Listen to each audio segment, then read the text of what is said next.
para sa mga kababayan nagmamahal sa iyo, sir. Oh. Kamusta po ang inyong kalusugan? Ganun pa rin. Yun na nga, I'm struggling kasi ayoko tumaba ulit. Nawala na yung taba ko, baka babalik. So that's what I'm taking care of. But I want to magpapasalamat naman ako sa mga nag-aalala sa akin.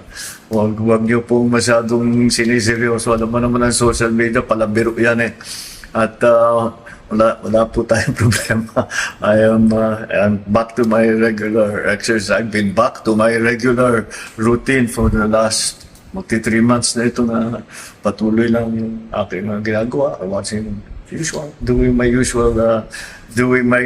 my health, making sure that I'm always ready to do the work. So, yung diet nyo, sir, Wala na. regular na, okay na po? Wala nang bawal. Matagal nang wala na.